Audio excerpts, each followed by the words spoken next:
Maurice, are you ready? Yes, I'm ready. Right. Welcome everyone to the Hive webinar. This is a special series that helps businesses during this time of COVID. So this is an initiative by Bongo Hive, and we've been hosting a couple of webinars from the time when we were hit with this crisis. And today we have a special guest, and this is Maurice, who is the project manager at Open Capital, or project lead at Open Capital. So just a brief on what Open Capital is. Open Capital is a management consultancy, financial advisory firm focused on Africa, and they help businesses, investors, development partners, and public sector design specific strategies and achieve outcomes through world-class implementation. So today's topic is going to be focused on how COVID-19 small businesses and growing businesses can take. And this is going to dive into how organizations can identify and mitigate planning for virus scenarios in the response to COVID-19 with a focus on business continuity and scenario planning. So to introduce Maurice, who is going to take us through this session. Like I said, he's the project lead at Open Capital, and I'll leave it to Maurice to dive into the session. And thank you all for joining us. If you're joining us on Facebook, please, you're welcome also to ask questions. And if you're joining us on Zoom as well, you're also welcome to ask questions as the session is going on. If you have to tweet, please follow us on Twitter and Facebook as well, and on LinkedIn and on Instagram as well. That's where we are. So Maurice, are you ready? Yes, thanks for the introduction, George. You're welcome. Hi everyone, as mentioned, I'm Maurice Kimani, I'm a project leader at Open Capital, and I'll be taking us through the session today on actions African small and growing businesses should take with regards to COVID. So I can start by walking through at a very high level what our agenda is going to be today, where we'll start by reflecting on the context and the effect of COVID-19 on our African context, then dive into some of the initiatives that businesses should focus on, and then look at some of the resources that are available either for funding and additional support, and then we can talk through some scenario planning. We have something on scenario planning as well. But maybe just to start off, as George mentioned, Open Capital is a management consulting and financial advisory firm, and we're really committed to African growth. Our goal is to build that global quality advisory practice in Africa, where we specialize in a blend of investment, finance, and management consulting skills. And we also focus on capital raising expertise, given our global investor outreach. So we're founded in 2010 in Nairobi, and we have a team of more than 100 people in 3 offices, Nairobi, Kampala, and Lusaka. Rodney leads our work in Lusaka, but unfortunately he wasn't able to join this particular session. So we have deep market experience having worked across 20 countries in sub-Saharan Africa, completing about 600 client projects and helping companies raise in excess of $600 billion. So just in terms of introduction for myself, I'm Maurice Kimani. I'm a project leader at Open Capital, been with the firm for about 6 years now and focused across different sectors and working across different regions. And specifically, I've been supporting a lot of the work that we've been doing with our clients on how to respond to the impacts of COVID from scenario planning and business continuity planning with that focus. So as I highlighted in our agenda, we are seeing an increase in cases in sub-Saharan Africa, where we were at about 84,000 cases as of 27th May. And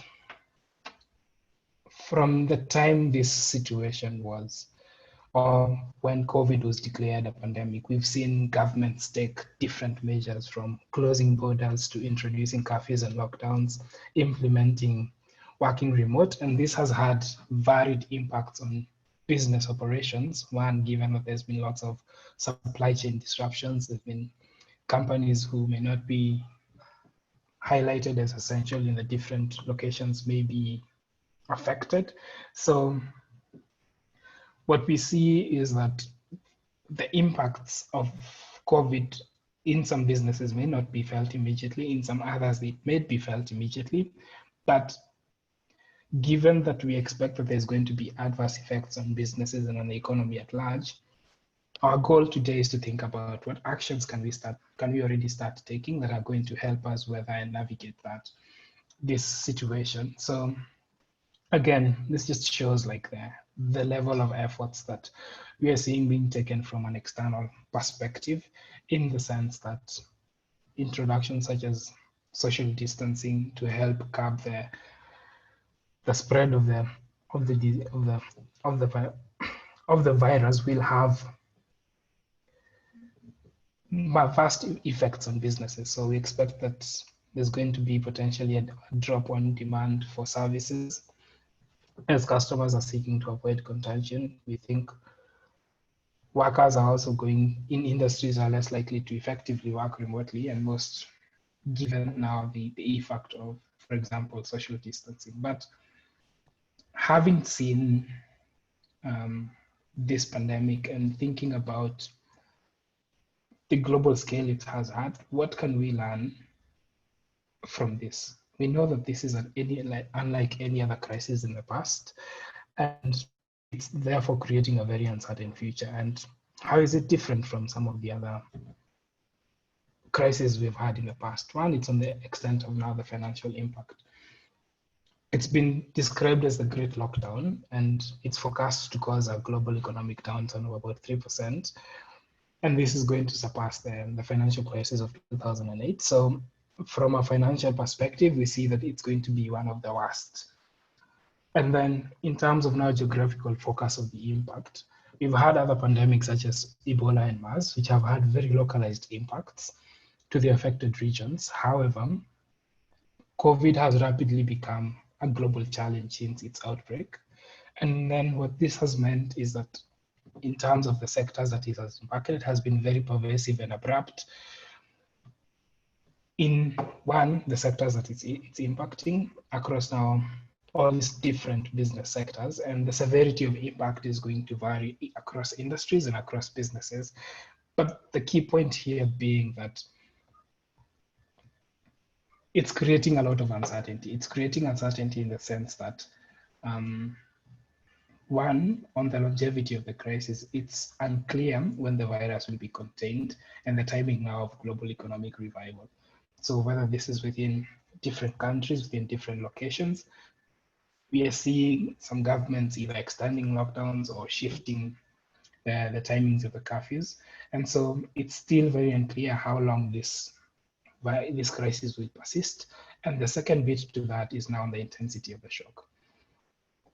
As measures are lockdown measures may slowly start getting lifted, it's also very unclear whether there'll be a second wave of infections and whether there'll be a need for further and more severe lockdowns. And what that means is that it's going to have an impact on our business operations. So we see that there's going to be a decline now on economies across the 7 months, which then will mean that businesses will grow a lot slower in this period. One, because there's going to be more macro things around GDP slowdown. There's also going to, if you look at the informal sector, which accounts for now about 30 to 90% of all non-agricultural jobs in sub-Saharan Africa, and most households are often dependent on daily incomes. Now, with these restrictive measures, families and households will face challenges sustaining their livelihoods, which then will mean that a lot of sectors are going to be affected, with the hardest hit being agriculture, manufacturing, and such. And then new trends are going to start coming up, where we see growth in e-commerce boom as businesses move away from face-to-face interactions and using online platforms to increase their sales. But what we're seeing and what a lot of research is saying that while now the public health crisis might come to pass, the effects of COVID on businesses are likely to persist. One, because we might see structural changes to consumer behavior, potentially lasting for the foreseeable future. And this isn't the way that people interact. This isn't the way that social distancing measures are introduced. And that will have a longer lasting impact on consumer behavior, which will then mean that as businesses, we also need to start planning on how can we continue engaging our customers and our clients in this situation. So having looked at the overarching challenge that COVID-19 has brought on businesses, how can we go about coming up with initiatives that can help us as businesses weather this crisis? So what we've done here is now introduce a framework that we can use to help us continue planning for business operations and also set up businesses for continued growth in future. So we see this as first diagnosing and identifying what the key issues are. So can we make identify what the immediate issues from the crisis are and identify what other uncertainties are going to arise, and then come up with a comprehensive list of those key problems and continue monitoring them as the situation evolves. For a lot of us, we're already doing this within our businesses and within our operations. So this is helpful because as you're planning for different scenarios, oftentimes you're not aware in which phase or in which scenario you're in. So having this framework will help you quickly shift from planning, assessing the effectiveness of the plans you put in place, and continuing to monitor the actions that you're taking on a day-to-day to help now in weathering this crisis. So as we talk through some of this, recognize that some of us are already implementing this in the operations, but we thought it would be helpful to introduce this framework so that it's easy to continue tracking and monitoring. So once you've diagnosed the key issues, then implementing this, identify what are some of the immediate steps that I can take, and then what are some of the other possible actions that I can implement, and identifying as a business, what are some of the resources I need to address these challenges, and then how can I come up with KPIs that help me capture metrics that we're going to continue assessing on an ongoing basis. So by updating or coming up with those KPIs, we also need to define what thresholds are we going to use to help us trigger specific actions, so that as we're implementing, starting with feasible options that we think are going to be the least disruptive to business operations, and then layering on additional actions as future uncertainties continue to come up, and then bringing all this together and continue to monitor progress and the effectiveness of these actions, given that internally, how effective are the plans we've put in place in helping us weather this crisis, then externally, what's changing? Because with this crisis, we see governments making changes and on a day-to-day basis. So how can we use the changes that governments are making to help assess the effectiveness of the actions that we've taken for businesses? And that's what we then continue monitoring and adapting as the situation progresses. So then, what are some of these actions that we can now start taking?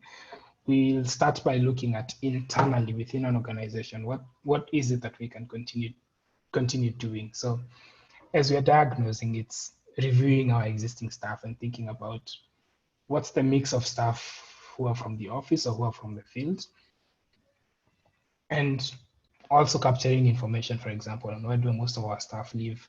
Can we conduct check-ins to assess what are the biggest concerns for our staff, what are their priorities, and that will then help us provide guided information and resources to our teams. And the second thing is going to be, as you're then starting to put in place plans, segmenting our staff so that we have physical staff whose presence is required on-site and non-physical staff who can effectively work remotely, and then starting to assess staff needs. What do they need to work effectively? Is it that we need to provide them with bundles so that they're able to work effectively remote? Is it, if they're working for the field, do we need to provide them with PPE or any other equipment to be able to carry out the mandate now effectively when working in the field?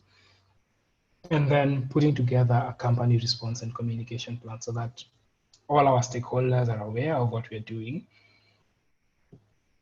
This, as we're doing now, putting together this response, determining how frequent should we be sharing this and what content needs to be going into this. Are we providing updates on what health or government guidelines are?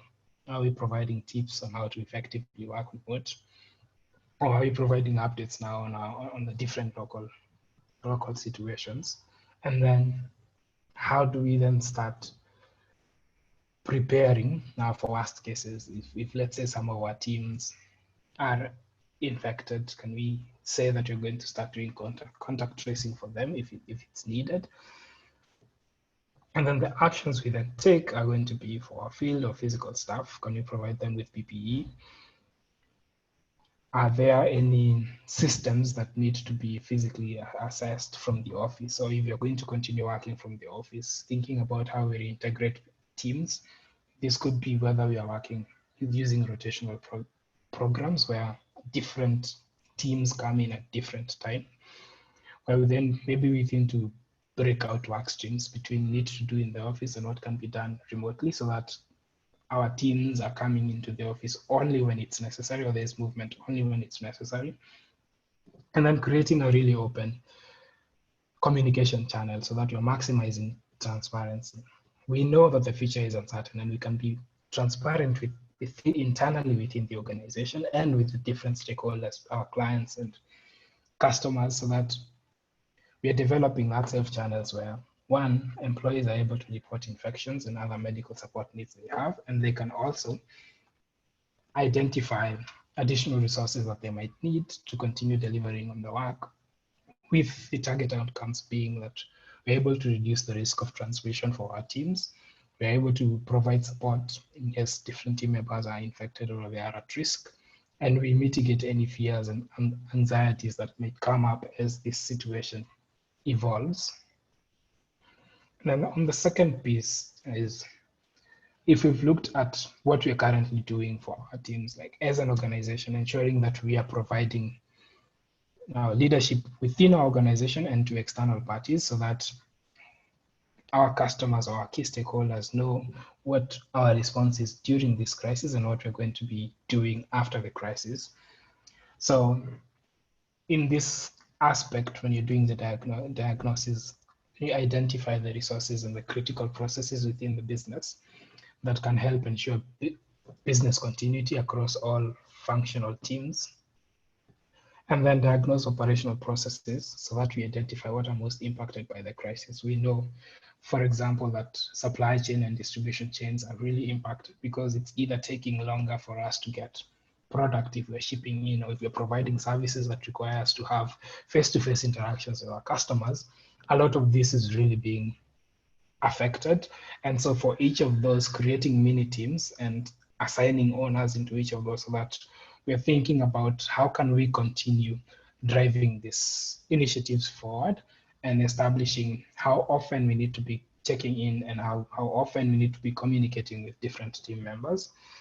So that now, as we're planning, we've identified we centralized now the team and the resources that have been asked for. And then we are outlining now clear responsibilities across each of the team members. And then coming up with a very efficient decision-making mechanism that then has both the time and the accuracy element, so that we are taking a very agile approach when engaging different stakeholders for input. And then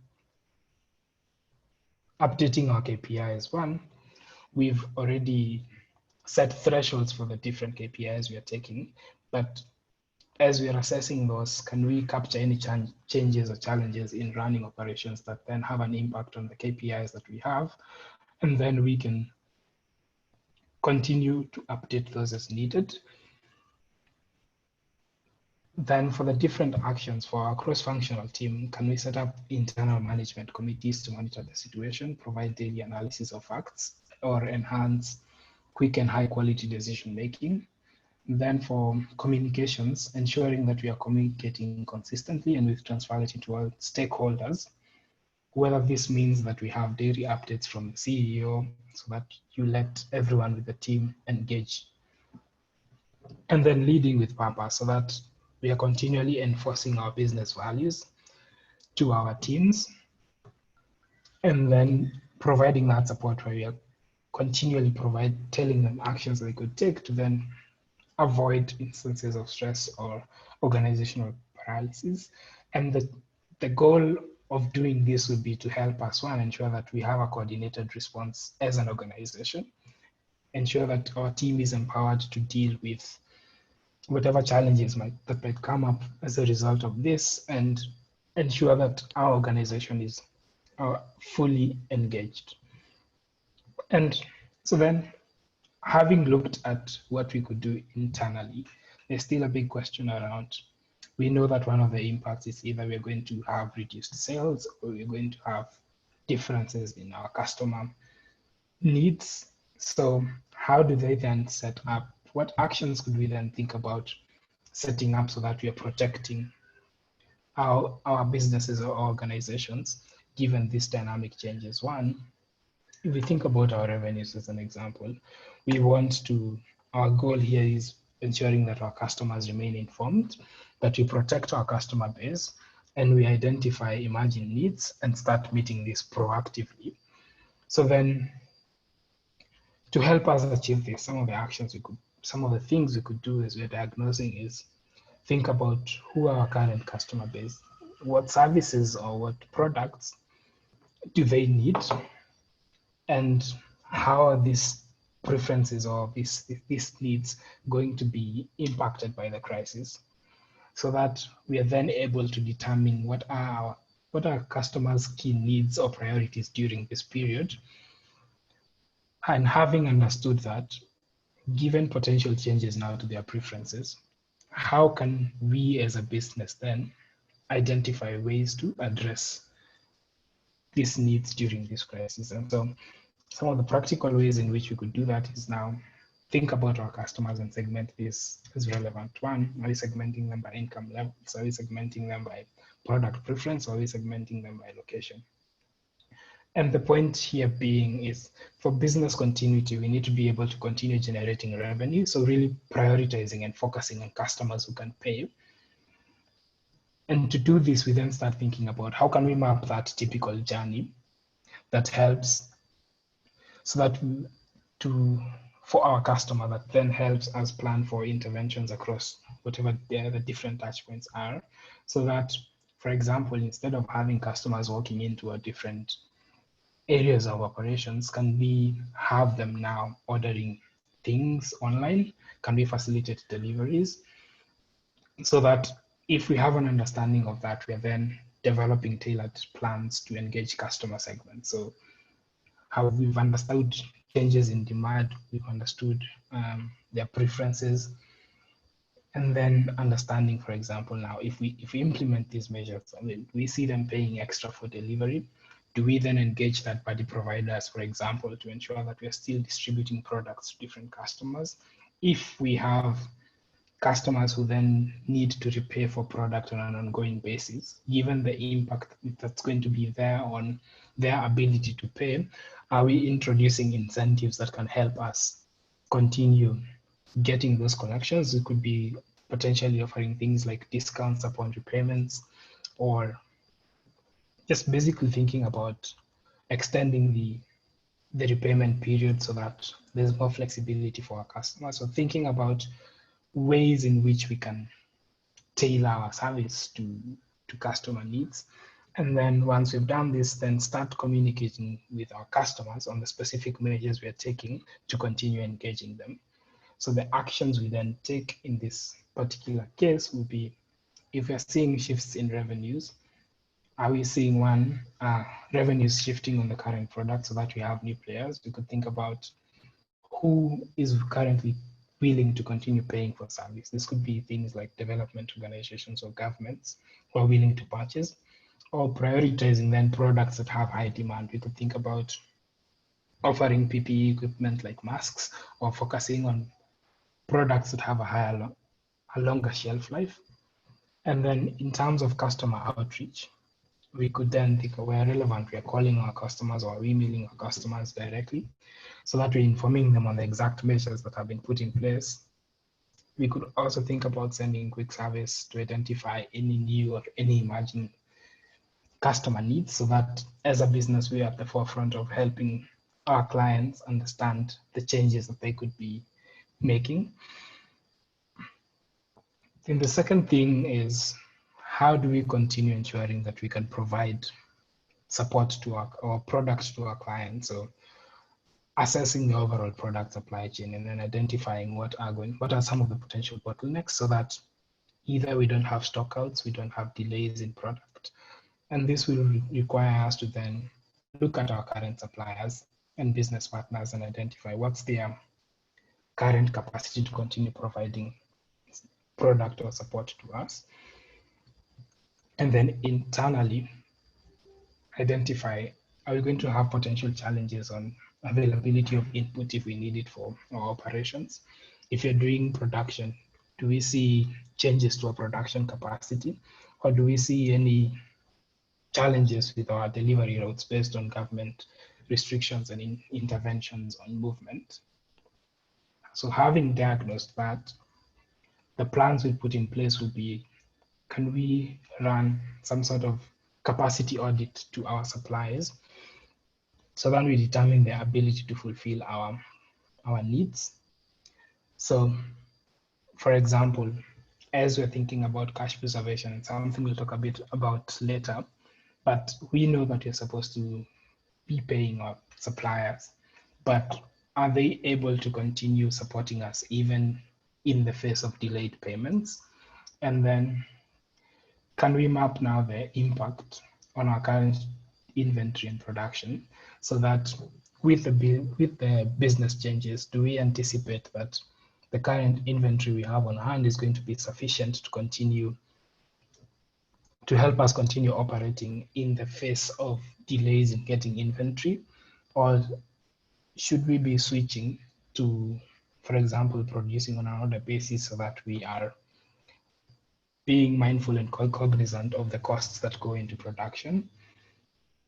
And then based on this, can we then determine what our forecasting plans are going to be? So given the trends we're seeing with demand for product or services, can we come up with a plan that helps us then outline what our production is going to be or our service delivery is going to be in the face of different scenarios?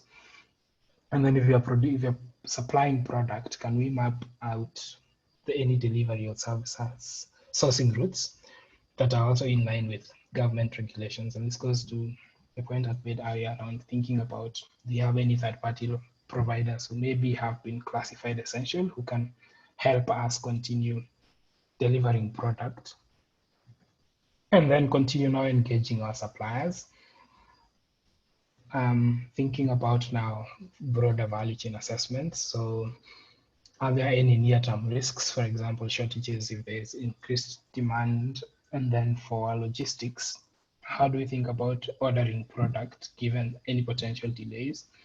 What are some of the critical routes we need to be having in place? Or what routes should we deprioritize given the challenges that we have? And what this will help us achieve is optimizing our demand or logistics plans.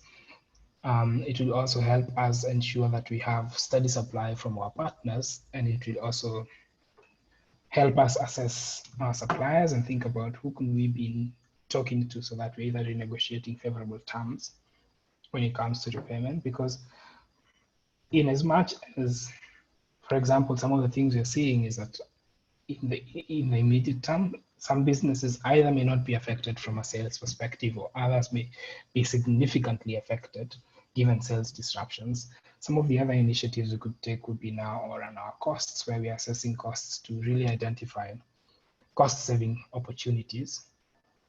So in this case, as we're thinking now about cash preservation, can we start by understanding what are our main costs? What are some of our revenue generating activities and what are the associated processes and teams, so that we're determining what financial changes that need to be implemented and collecting financial data to then guide these changes. So the plans here being assessing products, activities, or branches, and identifying if we have different branches where we operate or if we have different products that we serve, which ones are going to be underperforming in a worst case scenario, and then either launching new products that then adapt to the current situation, or analyzing whatever financial risks we have and then mapping out contingency plans against each of these risks. So if we know there's going to be credit risk, is it a market risk or currency risk, can we come up with contingency plans that can help us mitigate these issues? So for example, if you're thinking about credit risk, it could be that you have some debtors or you have loans that need repayment. Can we start negotiating with some of our investors or some of our financiers so that we are either negotiating for extended repayment periods, or if we need funding for the business, thinking about requesting or looking for resources that can either give us interest-free loans or grace periods on loans. And then so some of the actions that we take is now shifting the financial focus of the business, so that either we are focusing on high performing products in order so that we are maximizing financial returns, or we're implementing now cost reduction plans so that we're minimizing overheads by prioritizing what purchases we need to make in order to reduce business expenditures. And we'll see how to do that in a bit more depth shortly. And then when you're conducting now the business review, holistically now looking at what's the business performance at the moment, and given the changes in market conditions, are there any opportunities that we should be taking advantage of, or should we internally be thinking about cash preservation measures that we can take more given a reduction in sales or reduction in revenues coming in, to ensure that the business is still operating in this period? So what are some of the practical tips on cost cutting that we could take? The one being that you tier your expenses and then go deeper. Going deeper here, the thing being that you need to go deeper sooner than you think you need to. So for a lot of businesses, we see this being the first time you're cutting costs, as the last several years have really potentially been growth focused. It's going to be very difficult for your team or your customers or suppliers if some of the measures on responding to COVID are extended. And then so best practice is to then roll out a bunch of measures first, and then continue cutting deeper as the situation evolves. So some of the easy ones are going to be reduce some of the easy costs, whether this is internet, office supplies, if it's a percentage of your staff that is now working from home. Asking suppliers if you can rethink how you're making the payments, whether this is on rent, or asking for grace periods or discounts. And then what are some of the other, as you go graduate, thinking what can you pause? You can pause hiring of non-essential staff. You can think about canceling any non-critical travel, or then offer part-time working options. You can follow staff or ask them to use leave and then postpone any raises or bonuses. And then as the situation gets worse, you can think about tougher spending costs, such as requiring to follow staff or lay off, or liquidating locations or part of the materials, which it won't get you that good value, but in such situations, we think that cash is going to be king.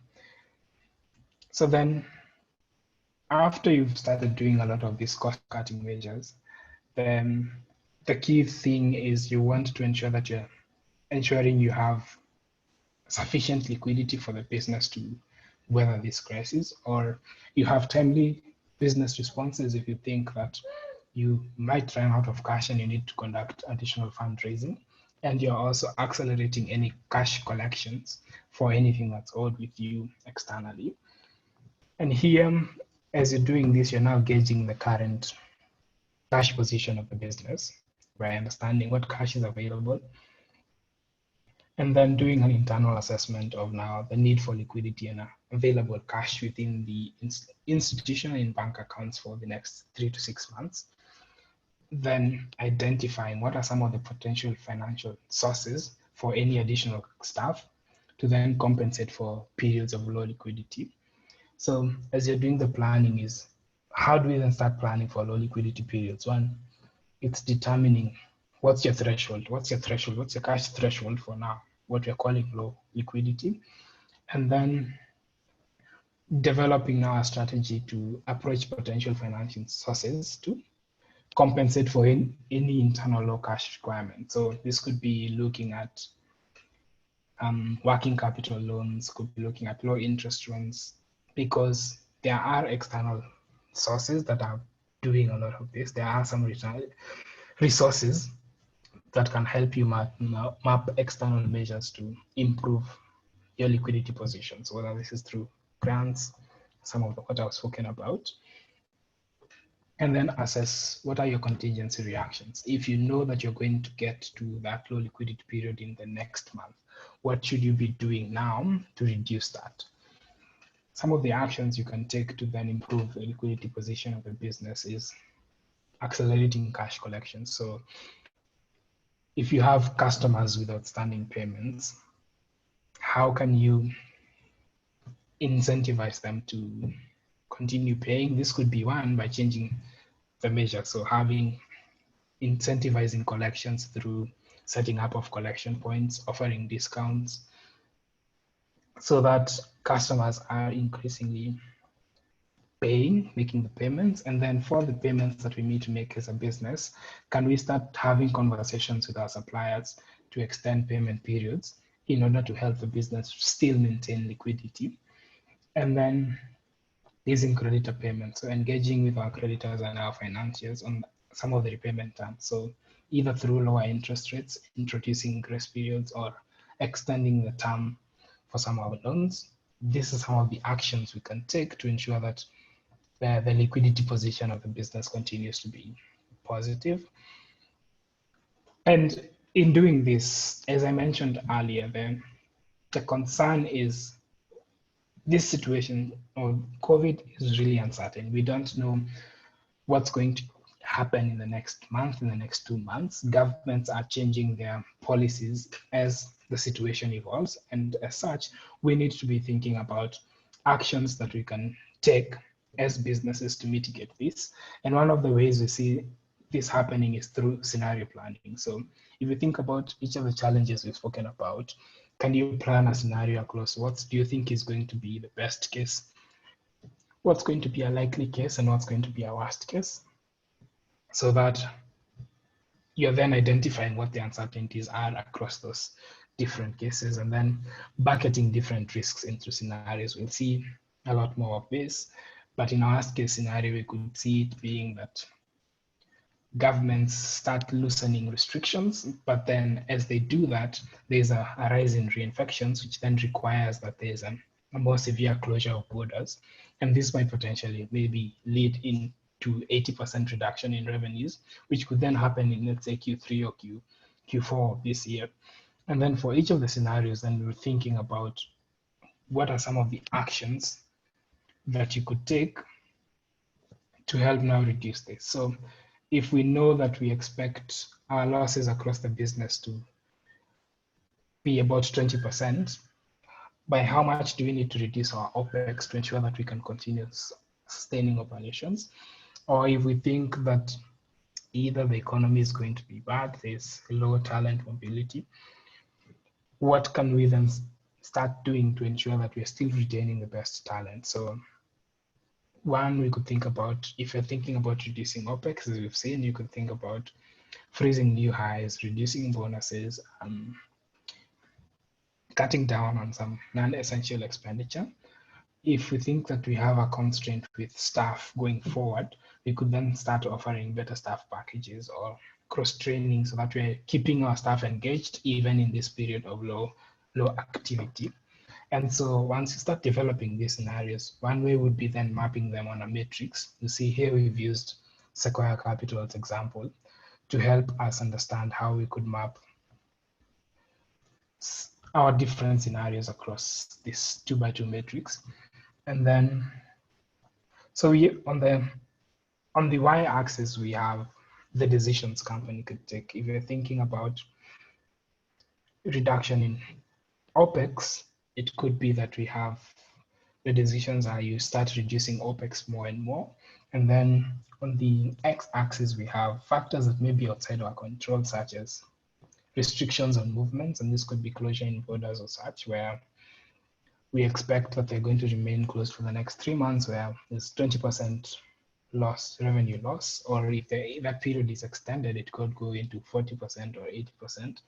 And then the metrics that we are looking at is how much runway do we have across these different scenarios to ensure that the business can continue operating, not just operating, but ensure that it's set up for success even in that ongoing period. So what we have here as the ideal scenario will be this light blue,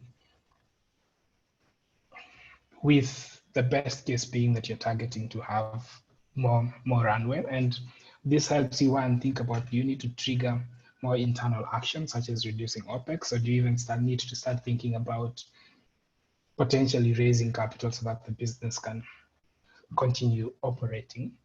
So that's the vast majority of what I'd prepared today to walk through today on actions businesses can take, but we do have some resources available around funding, for example, and some funding resources and that are available for businesses in this period. So we'll share this presentation at the end of the webinar for you to have access to this, but I'll pause there and happy to answer any questions that have come in.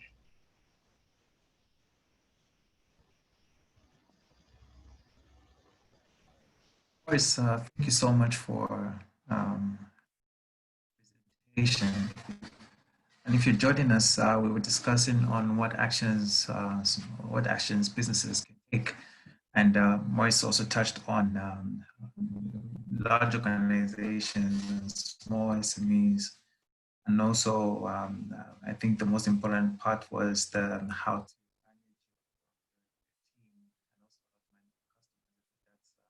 really diving into all the aspects of the businesses around.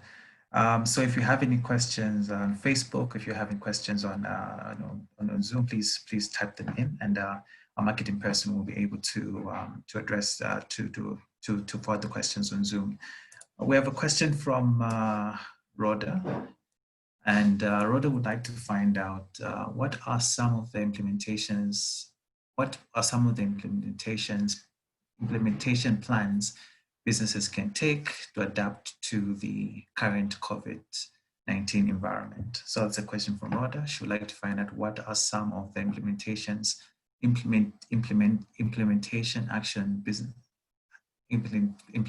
plans businesses can take to adapt to the current COVID-19 environment. So that's a question from Rhoda.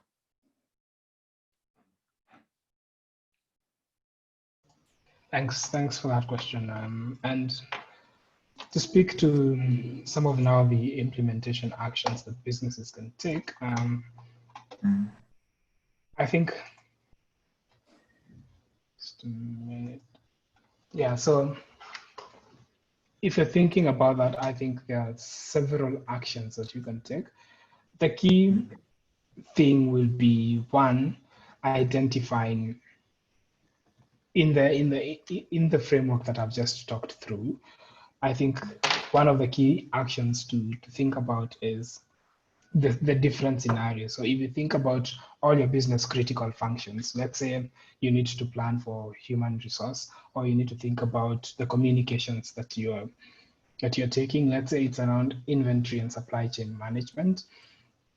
If, for example, you know that, I'm going to use an example of credit risk management. Let's say you sell, I'm going to use an example of a Pego product. Let's say you sell Pego products, and you know that given the restrictions in movements, one, your field staff is not able to move easily, that there's going to now to be reduced sales and collections as an example, or you know that your customers are really affected by this situation, and that means that their revenue has gone down. So in implementing this, if you think about, let's say you set a scenario where you say that in a best case scenario, you're going to see a 10% reduction in sales. In a likely case scenario, you might see a 20% reduction in sales.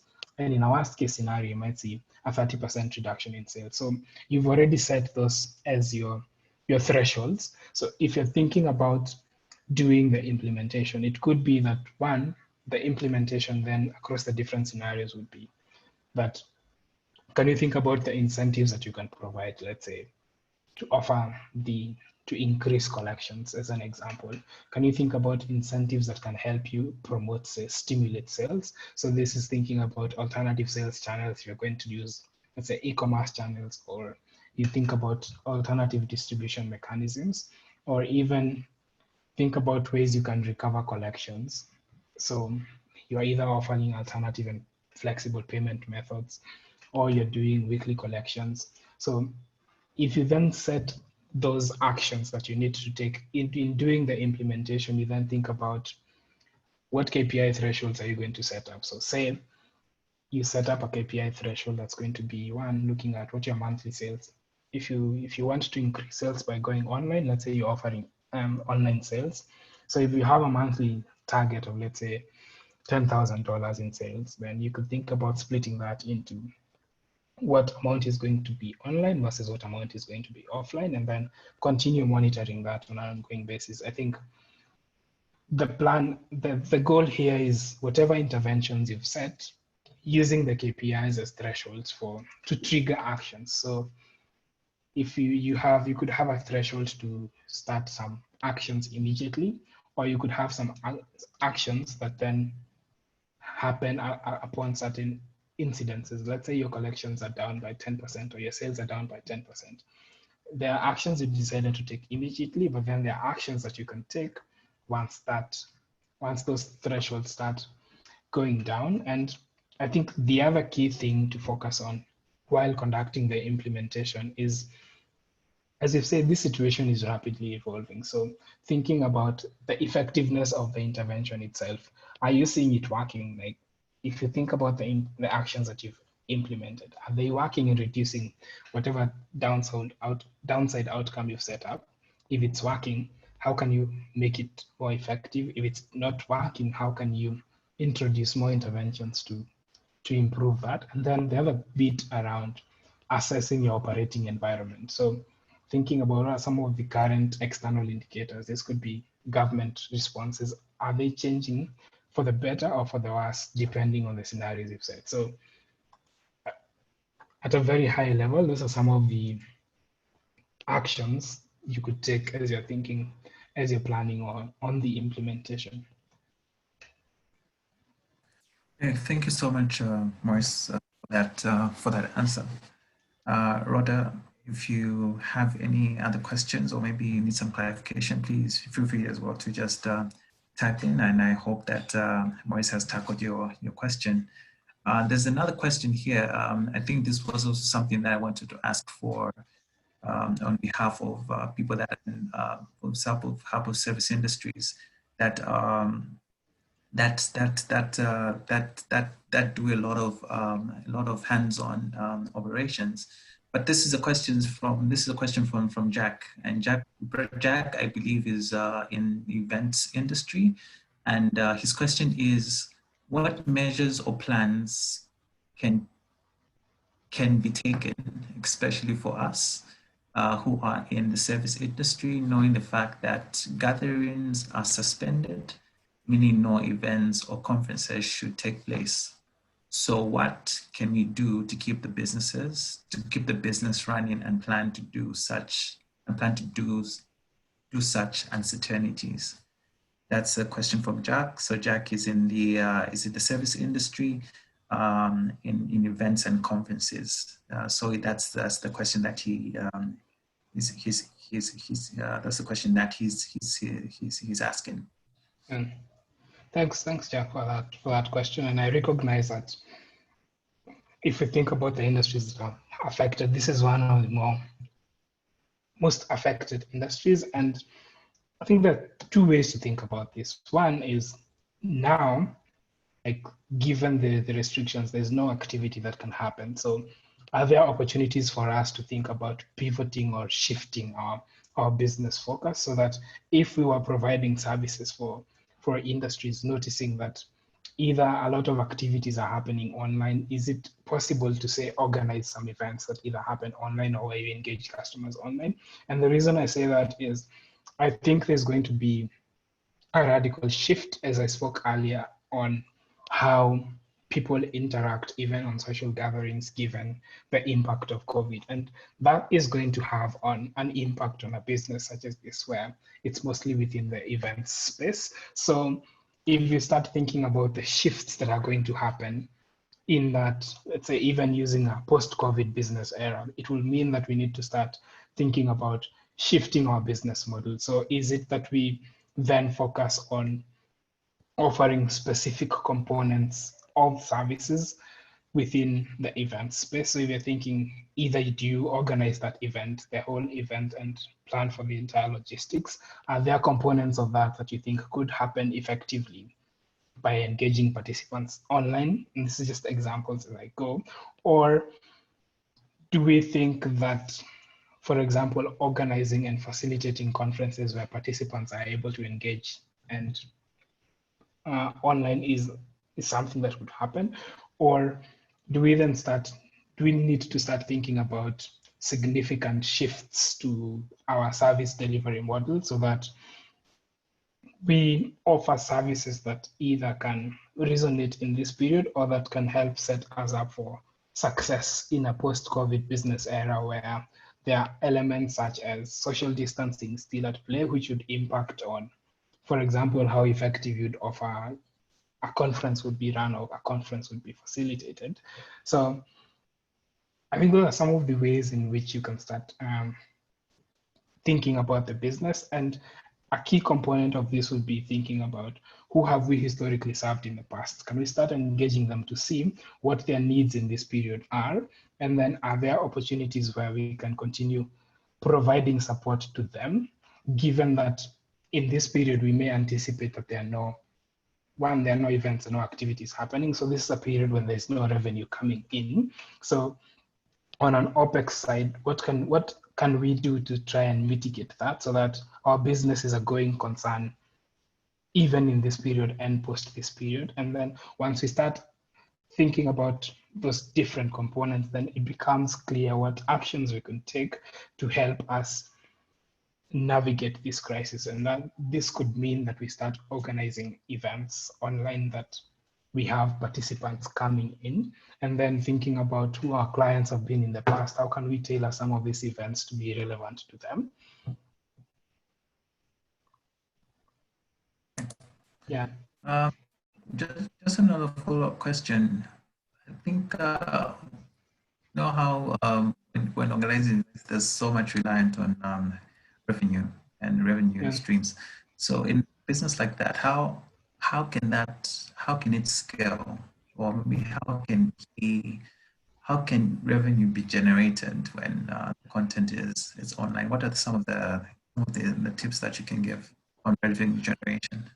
Yeah, I think one, it's going back to the point I mentioned around thinking about our customers. So if we think about the customers we've served in the past, what have been their what have their needs been, so that we shift from thinking about those customers to thinking about the people they target. Are they doing these events internally for themselves, or this is conferences or events, or are they doing events or organizing events for other types of customers, whether this is, let's say, a company that wants to engage its customers, right?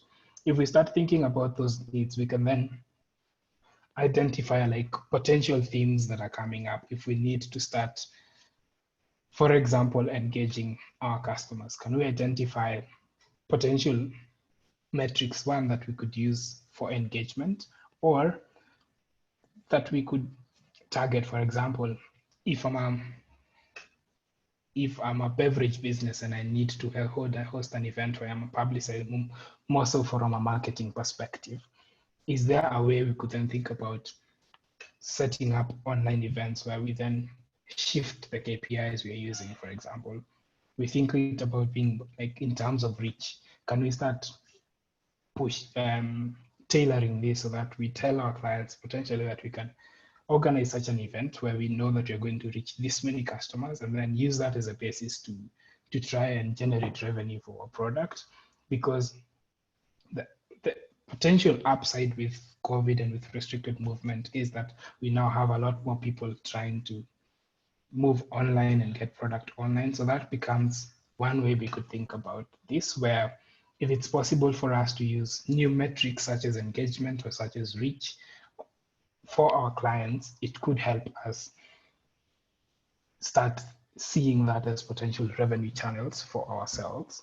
Or it could be that we think about organizing such platforms where different customers can come in and host those online events, and then think about how can we potentially package that activity and offer it as a service to some of our existing clients. All right. Thank you so much for that answer, Maurice. Then our last question is from Gilbert. Gilbert would like to find out, for companies whose model have become critical or essential for the community and countries at large, how do you scale rightly? So for companies whose models have become critical or essential for the community and countries at large, how do you scale rightly? That's a question from Gilbert. Yeah, I think that's a very relevant question.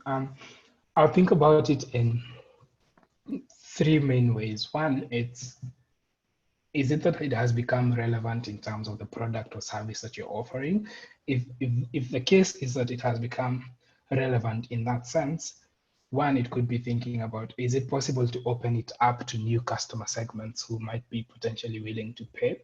I'll use an example. If, say, you've been providing PPE equipment where we are seeing increased demand, is it possible to then think about, if it's challenging to sell, say, to direct to customers who may have a need for it but may not be able to pay for it, can we think about other customer segments? This could be through government, it could be through development partners who may be willing to facilitate uptake of that product or service on behalf of the customer. The second component of that would be if, for example, you're doing distribution of product and you're classified as an essential services. There's the product that you've been distributing on an ongoing basis for customers. Is there opportunities to think about, because there are businesses that need to distribute product, but for whom supply chains have really been impacted? Is it possible to then start entering into strategic partnerships with these companies or with the service providers, so that we are adding on, we are then bringing some of their products on board and helping them distribute these products? And in doing a lot of this, the underlying factors are going to be, one, can we look at applying the same framework that we've spoken about? Can we look at current capacity of our business? Can we then map that against the demand that we are seeing or the relevance of the service in this situation? Because the question then becomes, do we have the resources to help us take on either additional work, additional product, or serve more customers?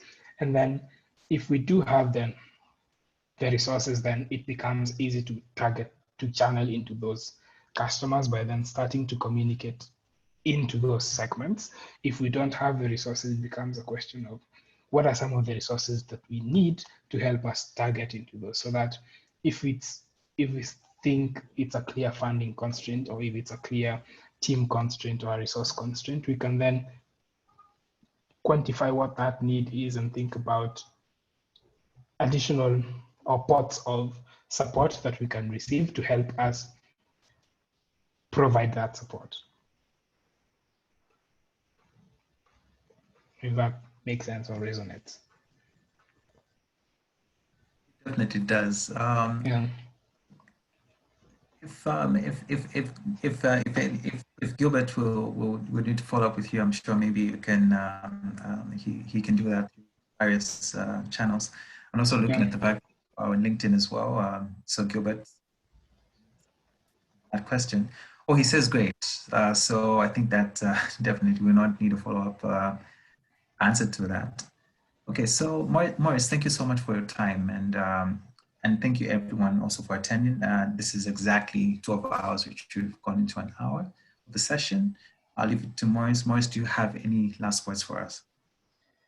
Thank you, everyone, and Gilbert for organizing this. It has been a pleasure presenting, and I'm happy to have any follow-on conversations, either on specific areas we can now dive deeper and support businesses. So yeah, I think for everyone on the line, feel free to reach out if there are any questions or if there's any way as Open Capital we can support your businesses continue navigating this challenging situation.